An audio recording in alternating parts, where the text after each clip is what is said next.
Seja muito bem-vindo ao meu canal. Eu tô aqui com a Cleuf de Almeida. Olá. Ela é especialista em gestão de pessoas e a gente vai conversar um pouco sobre liderança. Olha só, antes disso, deixa eu só te preparar e explicar um pouco o perfil do dono do provedor. Geralmente o dono do provedor é aquele cara que tinha uma lan house, uma dificuldade muito grande de montar, de ter internet no bairro dele. E ele transformou essa dificuldade num negócio. Uma oportunidade. E ele, como brasileiro é muito empreendedor, ele com as próprias dificuldades transformou aquilo num negócio. Houve uma expansão muito grande e acessibilidade da tecnologia, ele acabou virando dono do provedor. E ele é obrigado, além de ser empresário, ser o gestor da empresa. E você, como é que você entende esse papel do dono do provedor? É essencial, né? Esse é o primeiro momento, né? Essa é, vamos dizer, o nascer da empresa é através dele, da liderança dele, da gestão dele, né? Então essa liderança, ela é a liderança que a gente chama de liderança de raiz, né? É o líder natural. É o líder, é o inicial. Tá. Pegou uma oportunidade, criou um negócio rentável e agora ele tem que cuidar desse negócio. De qualquer forma, liderar é gerir, né? O que a gente tem que analisar disso tudo é o pós, né? O crescimento agora, porque ele tem uma quantidade de clientes e ele vai aumentar esses clientes, vai precisar contratar pessoas, vai trazer pessoas para sua equipe. Aí começa o problema. Aí começa o problema. Quando o provedor, ele toca, aquele provedor pequeno, ele toca a coisa, ele e um funcionário, tudo vai muito bem. Geralmente assim, ele, um funcionário que é um ajudante e a esposa no financeiro administrativo. Claro, mulher tem que mandar. Então assim, enquanto tá essas três pessoas, tá indo bem. Só que o problema é que a coisa começa a ficar complicada, cliente pra caramba. Aí ele vai lá, bota duas meninas no atendimento, uma na loja, 3 técnicos na rua. Tá feita a bagunça. E o cara não é aquele cara preparado para liderança. Você acha que esse dono de provedor que nos assiste agora, ele deve buscar formação? Sim, com certeza. Liderança é uma coisa que se aprende? Sim.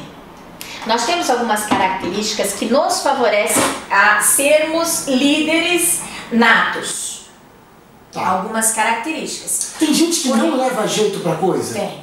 Que não adianta, que não é o papel da pessoa. Tem. Não dá. Tá. Por exemplo, aquela pessoa que não gosta muito de conversar. Ah, tá.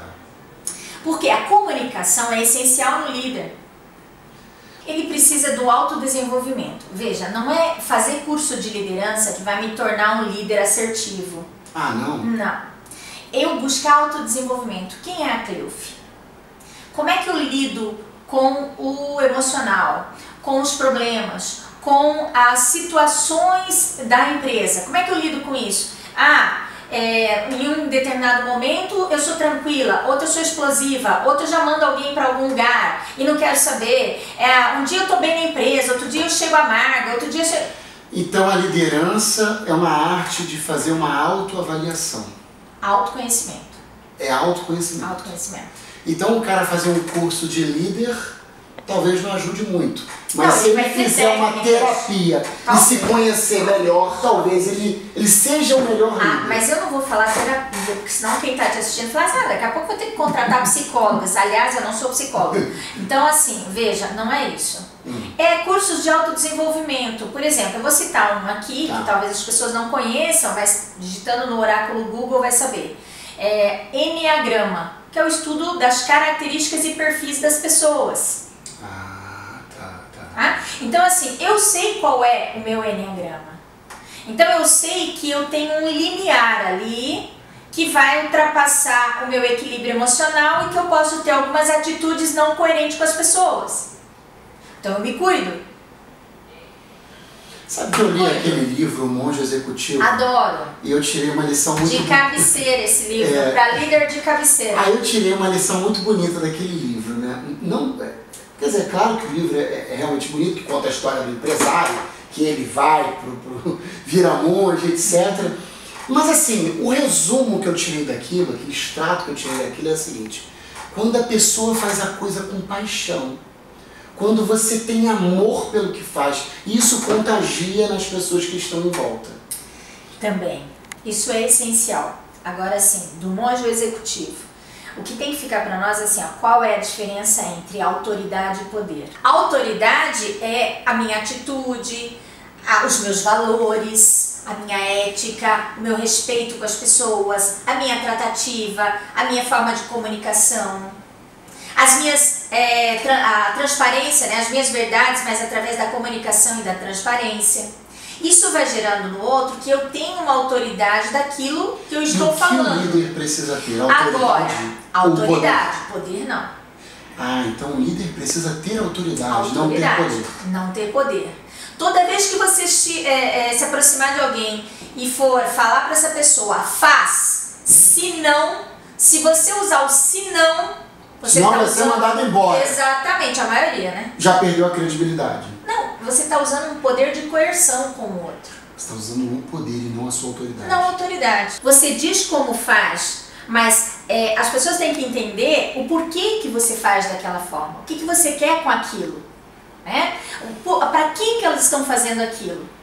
E aí elas começam a entender o contexto e começam a te olhar como um orientador, um facilitador do processo. O líder é um facilitador. O líder não é ele usa a persuasão, é o convencimento e não a enganação. Ah, então entendeu? Uma pessoa que é chefe, que de um departamento, que ele é líder de um departamento, ele é gestor, um coordenador, um supervisor, ele orienta, ele ajuda, ele facilita a vida do colaborador. Exato. Que o outro entenda o porquê que é para fazer daquela forma. E não por estar enganando o cara. Não, e por que maquiando alguma situação, né? E o líder que é explosivo, que fica puto com o erro de um colaborador e joga a raiva dele toda em cima do cara. Você quer saber se ele é legal? Se isso, como é que é? Mesmo que isso seja natural dele, isso é bom, isso é ruim? Depende. Se o liderado entende que isso não é um rompante, que é do teu perfil, que é da tua característica humana, ele até entende que algumas vezes pode acontecer. Você pode gritar e falar assim, pô, isso aqui ficou uma merda, você não viu que ficou uma merda? Ok, mas não é uma explosão que o outro nunca viu e ele vai se assustar. Ah, tá. Ele conhece. O líder tem que se então mostrar. Então o líder tem que tomar esse cuidado com quem ele tem esse rompante de raiva, porque alguns podem interpretar erradamente, outros não. Pô, o cara tá puto porque realmente eu fiz uma besteira, mas ele não é uma pessoa má.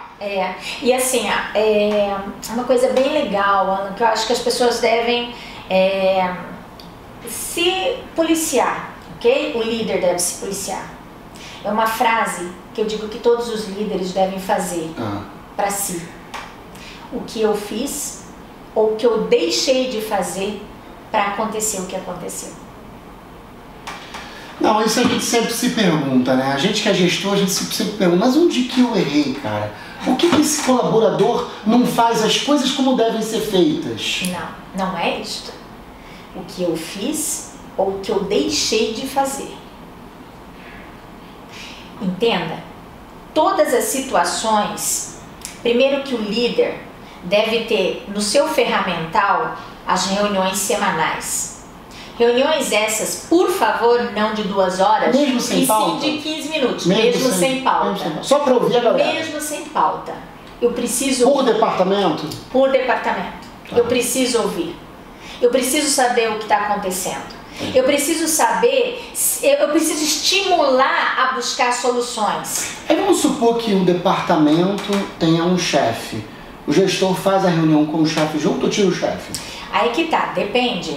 Eu sou daquelas pessoas que eu gosto do organograma. O organograma para mim significa como a empresa está gerida, como está a governança dessa empresa, ok? Então assim, é preciso uma reunião que talvez não seja o ideal semanal entre gerentes. Agora, reuniões com o operacional é semanal. E reuniões de 15 minutos. Por que de 15 minutos? Porque em 15 minutos eu tenho que ter foco e direcionamento. Pegou, ouviu rapidinho, deu feedback. Eu não preciso nem ouvir. Eu posso vir com uma situação. Galera, teve esse problema. Como é que a gente pode resolver esse problema? Ai, Cleuf, agora não sei como é que a gente pode resolver. Beleza, galera. Vamos encerrar a reunião. Na próxima reunião, vocês me ajudem com a solução. Aí ele senta sozinho ou com o colaborador, faz o estudo. Bateu quantos minutos aí? 15. 15 meu minutos. Deus. Mas o papo tá bom, o papo tá bom. Vamos continuar rapidinho, só mais um assunto que eu agora fiquei cucado. E quando o líder precisa formar outros líderes dentro da empresa? Por exemplo, o dono do provedor precisa transformar um cara chefe de departamento. Como é que ele faz isso? Primeiro ele tem que ter alguns cuidados, Alan. Vamos lá, os cuidados primeiro, tá? Primeiro assim, ó. Eu tenho que, para escolher um líder, necessariamente eu tenho que ter uma convivência com essa pessoa e já ter as características muito bem claras desse líder para mim. Por exemplo, se ele tem uma boa comunicação, se ele interage bem com as pessoas, se ele se relaciona de uma forma assertiva com as pessoas, não legalzão. Entendi. Não quero líder legalzão, Líder paternalista não dá certo. Não. Eu quero aquele líder assertivo. O líder assertivo é aquele que tem postura e a informação e remete ao que ele está falando com certeza. É aquele assertivo. Então assim, e o líder tem que ser o situacional. Se você falar para mim assim, qual que é o melhor estilo de liderança? É o democrático ou o autocrático? Eu vou dizer para você os dois. Sabe que eu li aquele livro do Daniel Goleman? O homem lê muito. Você acha? Inteligência Emocional, aquele livro verde. Okay. Eu li aquele livro, aí tem vários tipos de liderança, né? Sim. O melhor é situacional. Porque em algum momento eu vou ter que usar a autocracia. O autoritarismo. Por mais que você seja democrático dentro de uma empresa, em alguns momentos não tem jeito. Você não tem que ser autocrático e falar, não, preciso que seja desse jeito. Exato. E faz do meu jeito que vai dar certo. Sabe por quê? Porque nós temos metas, nós temos tempo e nós temos uma entrega. Então não dá tempo para as pessoas pensarem na solução. Se eu tenho a solução e tenho tempo curto, é do meu jeito agora. Então o líder ele é situacional. Agora vai funcionar assim, galera, na boa. Nós não temos tempo para isso, ok? Faz uma avaliação daquela situação e aí, é firme naquilo. É firme. Um líder tem que ter postura. Mas olha só, você tocou muitas vezes nessa tecla, postura. Mas às vezes uma empresa, porque assim, você trabalha todos os dias com essa pessoa. Você é ser humano, chega uma hora que você relaxa, aquela pessoa é um colega seu. Ok. Você vive mais com aquela pessoa no trabalho do que com a tua mulher em casa. Entendo. Você não é de ferro, então assim, você acaba tendo uma amizade com as pessoas. Tá, e? Não muda, Alan. Não muda. Eu posso ser amiga, mas naqueles momentos eu preciso ser a gestora. Mas você não acha que aí é o limiar e as pessoas, misturam a amizade e o respeito no trabalho? É isso que não pode. É isso que não pode misturar. É isso que não pode. Entendi. Mas o papo tá muito bom. Mas vamos só falar sobre uma última coisa. Quantos minutos bateu? Deus, esse homem. 20 minutos, não tem problema. Mais 2 minutos. Mais 2 minutos. O pessoal assiste vídeo longo. Bora. Agora, uma coisa. Se tiver legal, eu vou assistir. Em que momento a pessoa deve tomar a decisão de demitir um colaborador? Eu não digo de pessoas novas, porque pessoas novas é fácil. O cara entrou na empresa, logo primeiro mês ou primeira semana, o cara é ruim, tu afasta.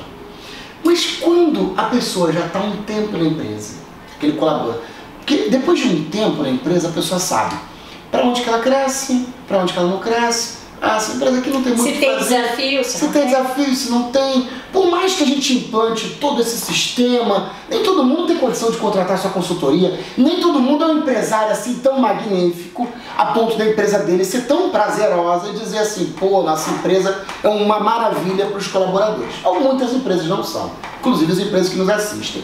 E o cara tá ali um tempão. Mas elas podem ser. Todos podem.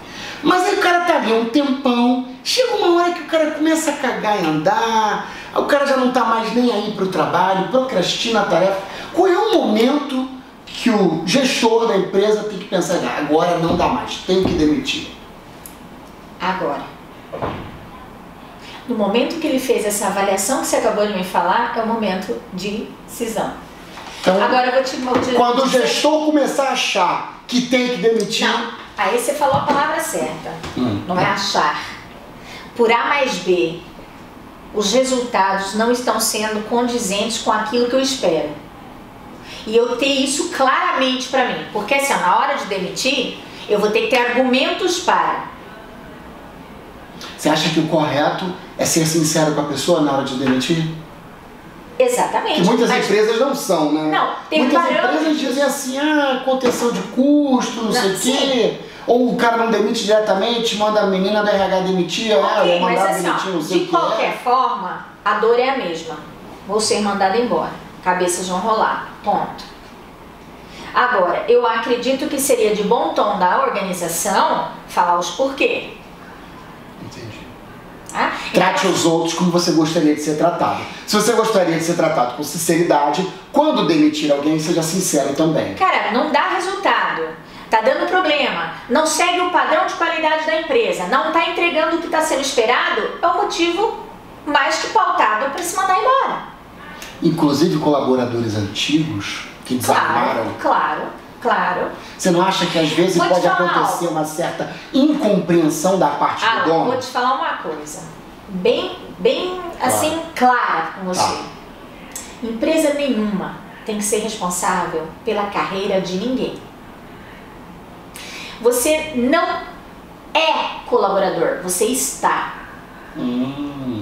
Porque amanhã você pode não estar. E o mercado pode não te acolher se você não tiver um cuidado com a sua carreira. E esse cuidado com a sua carreira não é da empresa, é seu, porque o teu conhecimento vai com você, não vai ficar com a empresa. Então você não é colaborador, você está colaborador. Aquela pessoa está naquele colaboradora momento, que naquele momento ele é um funcionário daquela empresa, está lá trabalhando naquele momento. Exato. E a empresa não é responsável pela carreira dele. Claro que não. Claro que não. Eu tenho que cuidar da minha carreira. Eu tenho que cuidar. Se eu quero ser a melhor naquilo que eu faço inglês, busco fazer autodesenvolvimento, busco cursos de autoconhecimento e outras coisas mais. Eu cuido da minha carreira. Então a pessoa não tem que pensar que a empresa vai pegar aquele profissional no colo e transformar ele no melhor profissional do mercado. Não necessariamente. Não tem porquê. E se a pessoa desanima com a empresa, procrastina a tarefa, não trabalha direito, não entrega resultado, o gestor não tem outro jeito, tem que demitir. Ele está pautado, ele tem informação coerente na mão de que não dá para continuar. Mas você consegue admitir que para o gestor é uma coisa difícil? Claro. Porque às vezes o cara procrastina 40%, 60% ele trabalha. Não é para o gestor, é para o ser humano. Porque dependendo do estágio da relação comercial que está se dando, de 1 ano, 2 anos, 5 anos, 10 anos, tem o teu humano por trás. E a maior dificuldade é mandar embora. É difícil. Por quê? Porque tem o seu humano. Porque daí, se você pensar que ele tem família, que ele tem os animais, que ele tem isso, que tem aquilo... Você acha que a empresa não deve pensar nisso? Ela tem que pensar. Mesmo doendo e tendo que tomar atitudes, mas ela tem que pensar. Entendi. Isso faz parte do contexto. Ela deve pensar nesse lado humano, mas e o lado dos resultados? O cara não apresenta mais resultados. O lado humano é você dar transparência das informações, dar capacitação técnica no resultado que a empresa entrega, não na carreira dele, mas no resultado que a empresa entrega. Esse é o humano. O humano é eu fazer uma pesquisa de clima organizacional e ver o que seria interessante para o colaborador. Não é o que eu quero dar, eu vou dar uma cesta básica. Mas talvez não é a cesta básica que vai fazer a diferença a ele, tá? Mas numa pesquisa eu vou até saber o que ele realmente quer. Então o humano é isto, é o endomarketing trabalhado dentro da empresa, a empresa parte social, fez lá mais arte, botaram um negócio assim parecido com esse, para dar um up. Não, o endomarketing tem que envolver o colaborador. Por exemplo, responsabilidade social, doação. não é pôr uma caixinha de uma ONG e os colaboradores doam as moedinhas e o dono pega essa caixinha e leva lá na ONG. Não, as pessoas envolvidas nesse contexto. Envolver a galera então, isso na ação social. Isso é o humano, Alan. Isso é o humano. Entendi. Entendeu? Isso é o benefício. O benefício é a contrapartida. O que é que você entrega e o que é que neste momento a empresa pode te dar? Então a empresa precisa ter essa atenção. Sim. Olha, adorei o papo com você, muito bom. Pessoal, espero que vocês tenham gostado. Eu também. Escreva comentários. Um abraço.